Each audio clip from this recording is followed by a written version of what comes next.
안녕하세요. 은하건축사입니다. 오늘은 가설 건축물에 대해서 알아보겠습니다. 가설 건축물이란 무엇인지, 그리고 어떠한 종류가 있는지, 법적 규제는 어떻게 되는지 함께 살펴보도록 하겠습니다.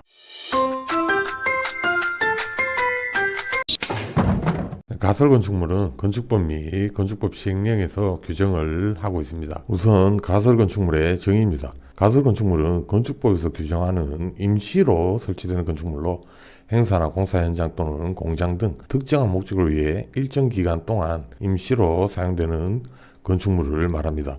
가설 건축물도 허가 대상과 신고 대상으로 구분이 되는데요. 먼저 허가 대상부터 살펴보도록 하겠습니다. 가설 건축물 허가 대상입니다. 기본적으로 도시 군계획 시설 및 도시 군계획 시설 예정지에서 가설 건축물을 건축하게 되면 허가 대상이 됩니다. 그리고 허가 대상 중에 아래 5가지에 만족하는 경우에는 허가를 해줘야 된다는 규정이 있습니다. 첫 번째로 국토의 계획 및 이용에 관한 법률 제64조 도시 군계획 시설 부지의 개발 행위에 관한 이야기인데요. 여기에 해당하는 규정을 위배하지 않는 3층 이하의 규모일 경우에는 가설 건축물 허가 신청이 들어왔을 때 허가를 하여야 한다라는 기준입니다. 두 번째로 철근 콘크리트조 또는 철골 철근 콘크리트조가 아니어야 하고요. 존치 기간은 3년 이내여야 합니다. 다만 도시 군계획 사업이 시행될 때까지 그 기간을 연장할 수 있고요. 전기, 수도, 가스 등 새로운 간선 공급 설비의 설치를 필요하지 않아야 합니다. 그리고 공동주택, 판매시설, 운수시설 등으로 분양을 목적으로 건축하는 건축물이 아니어야 가설 건축물 허가를 득할 수 있다라는 그런 규정입니다. 그런데 앞서 봤던 위 규정에도 불구하고 재복구, 흥행, 전담회, 공사용 가설 건축물 등 대통령령, 즉 건축법 시행령으로 정하는 별도의 용도의 가설 건축물은 허가 대상이 되더라도 신고를 하면 된다라는 기준이 별도로 존재합니다.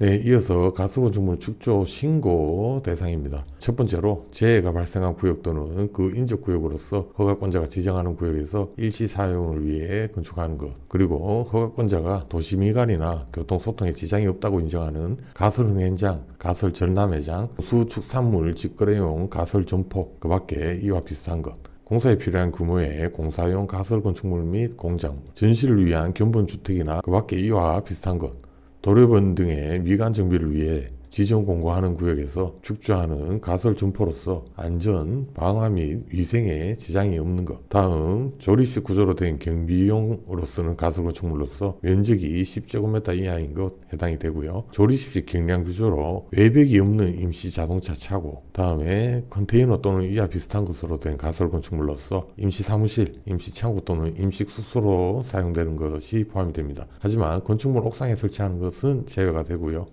9번째로 도시지역 중 주거지역, 상업지역 또는 공업지역에 설치하는 농업, 어업용 비닐하우스로서 연면적이 100제곱미터 이상인 것이 해당이 됩니다. 100제곱미터 미만인 비닐하우스는 가설 건축물 축조 신고조차 필요가 없이 그냥 설치가 하면 되는 것이죠. 10번째로 연면적이 100제곱미터 이상인 간이 축사용, 가축 분뇨 처리용, 가축 운동용, 가축의 비가림용 비닐하우스 또는 천막 구조 건축물, 벽 또는 지붕이 합성수지 재질로 된 것과 지붕 면적의 2분의 1 이하가 합성 감판으로 된 것을 포함한다라는 그런 기준이 있습니다. 11번째로 농업, 어업용 고정식 온실 및 간이 작업장, 가축, 양육실이 해당이 되고요. 다음 물품 저장용, 간이 포장용, 간이 수선 작업용으로 쓰기 위해 공장 또는 창고 시설에 설치하거나 인접대지에 설치하는 천막, 벽 또는 지붕이 합성수지 재질로 된 것을 포함하고요. 그 밖에 이와 비슷한 것 인정을 해줍니다. 다음으로 유원지, 종합 휴양업 사업지역 등에서 한시적인 관광, 문화해상 등을 목적으로 천막 또는 경량 구조로 설치하는 것, 야외 전시시설 및 촬영시설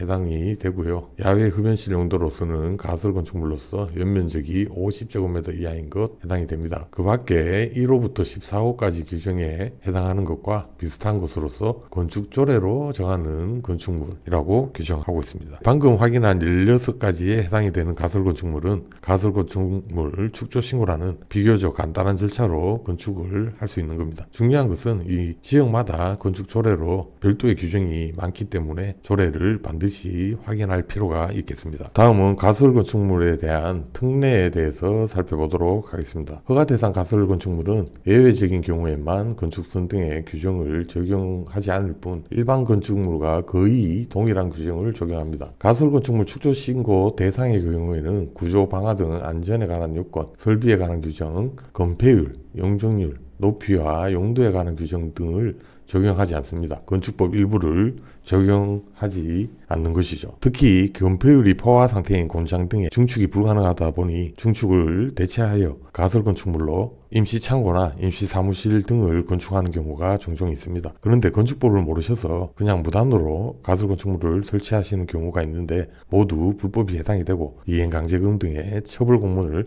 받으신 후에야 건축사를 찾는 경우가 많이 있는데 그런 경우 해결이 안 되는 경우도 종종 있기 때문에 정식 건축물이 아니더라도 건축 행위를 하실 때는 반드시 전문가인 건축사와 상담을 하셔야 소중한 재산을 지킬 수 있습니다. 마지막으로 가설 건축물의 존치기간은 3년 이내고요. 존치기간의 연장이 필요한 경우에는 회차별 3년 범위 내에서 건축 조례로 정하는 횟수만큼 연장을 할 수 있습니다. 지역별로 조례로 정해놓은 별도의 규정이 있는 경우가 많기 때문에 반드시 지역별 조례를 확인해 보셔야 될 것 같습니다. 일반 건축물의 경우에는 준공이 나면 건축물 관리대장으로 관리를 하는데 가설 건축물도 건축이 완료되고 나면 가설 건축물 관리대장으로 관리를 하게 됩니다. 그런데 생각을 해보니 일반 건축물 대장은 제가 수도 없이 발급 및 열람을 해봤었는데 가설 건축물 대장은 발급을 해본 기억이 없는 것 같습니다.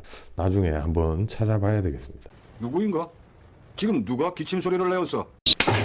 네, 오늘은 가설 건축물의 허가 대상, 가설 건축물 축조 신고 대상, 가설 건축물의 특례, 존치 기간 등에 대해서 살펴봤습니다. 다음에 새로운 이야기로 다시 찾아뵙겠습니다. 감사합니다.